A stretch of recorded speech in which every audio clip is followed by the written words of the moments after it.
खबर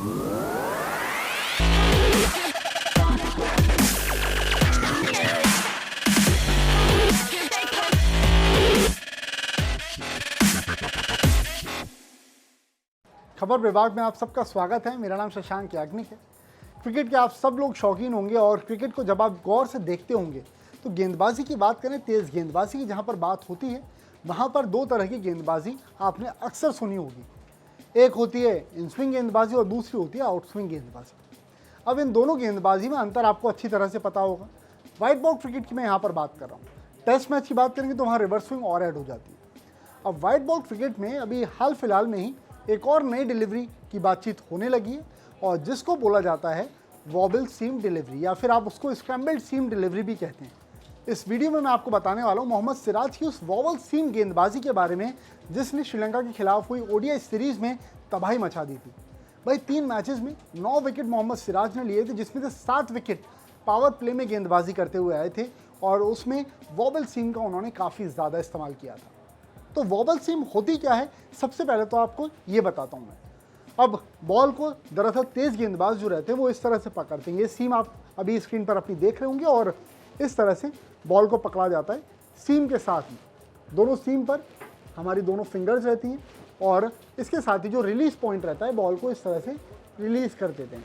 बॉल इस तरह से हाथ से रिलीज़ होती है। तो बॉल यूजुअली जो तेज़ गेंदबाज गेंदबाजी करते हैं उनकी गेंद सीधी चलती है और अगर इसमें इन स्विंग या आउट स्विंग की वेरिएशन आ जाती है तो बॉल उसके हिसाब से जो गेंदबाज का रिलीज पॉइंट रहता है उसके हिसाब से बॉल ऐसे मूव होती है या फिर इस डायरेक्शन में मूव होती है। अब अगर बॉल ऐसे मूव हो रही है तो फिर बॉल इन स्विंग होगी और अगर बॉल की सीम इस तरफ है तो बॉल आउट स्विंग होती हुई चली जाएगी। ये तो बेसिक हो गया, लेकिन वॉबल सीम कैसे अलग होती है इन दोनों से ये मैं आपको बताता हूँ।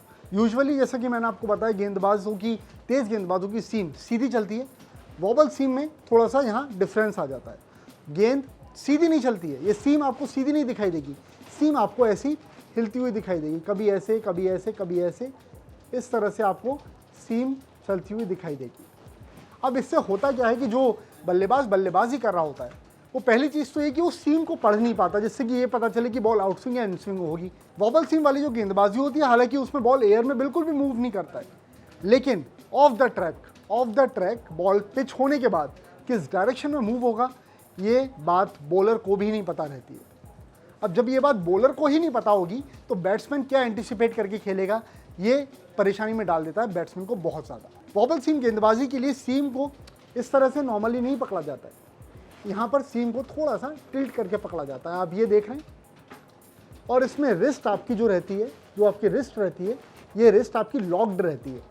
आप यहाँ पर आउट स्विंग के लिए थोड़ा सा रिस्ट को ऐसा करते हैं, इन स्विंग के लिए आप रिस्ट को ये करते हैं, लेकिन वॉबल सीम के लिए आपको अपनी रिस्ट लॉक रखनी है और गेंद सीधी ही हाथ से आपके रिलीज़ होगी। और ये जो मैंने गेंद पकड़ी, अगर मैं इसी में बैक स्पिन करूँगा तो बॉल की आप सीम अब देख रहे हैं किस तरीके से जा रही है। ये जो आप सीम अभी देख रहे हैं ना, इस तरह से बॉल चलती है। तो यानी कि क्रॉस सीम डिलीवरी भी नहीं है, ये अप द राइट सीम गेंदबाजी भी नहीं है, लेकिन ये वॉबल सीम गेंदबाजी है जो कि बैट्समैन को बहुत ज़्यादा कंफ्यूजन में डाल देती है कि बॉल टिप खाने के बाद किस तरफ आएगी, बॉल अंदर जाएगी या बाहर जाएगी, या एकदम बॉल सीधी निकलेगी, या बॉल पिच होने के बाद उठ जाएगी। अगर बॉल सीम पर गिरती है तो बैट्समैन थोड़ा सा गेंदबाज को यहाँ मिलता है, बॉल उठने का यहाँ पे चांस रहता है। अगर बॉल लेकर पे रहती है तो बॉल यहाँ से स्किड हो जाती है।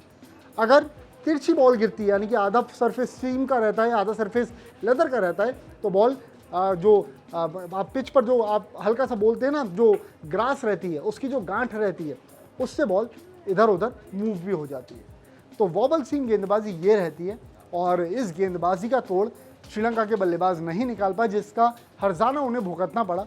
न्यूजीलैंड की सीरीज़ भी अभी शुरू हो गई है, तो उम्मीद ये करने की जो फॉर्म सिराज की श्रीलंका के खिलाफ सीरीज़ में थी उसी फॉर्म को वो यहाँ पर कैरी फॉरवर्ड करेंगे और भारत के लिए मैच विनिंग परफॉर्मेंसेस वो देते रहेंगे। वॉबल सीम की तरह मैं आपको स्टार्टिंग बता दूंगी कहाँ से इसकी शुरुआत हुई थी।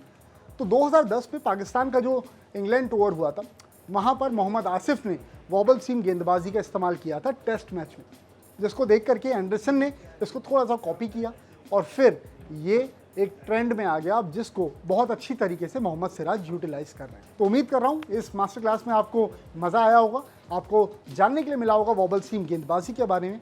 अगर आपको इस तरह की वीडियोस आगे भी देखने हैं तो आप प्लीज़ कमेंट करके ज़रूर बताइएगा। आप जो टॉपिक बोलेंगे उस पर वीडियो बनाने की कोशिश करूँगा, टेक्निकली आपको समझाने की कोशिश करूँगा, चाहे वो बल्लेबाजी की बात हो, चाहे वो गेंदबाजी की बात हो। और ये वीडियो अगर सच में पसंद आए तो उसको प्लीज़ जल्दी से लाइक कर दीजिए, शेयर भी कर सकते हैं आप अपनी फ्रेंड्स एंड फैमिली के साथ में। और मिलता हूँ आपसे अब कुछ अगली मास्टर क्लास में, जो टॉपिक आप बताएंगे कमेंट करके उसके साथ।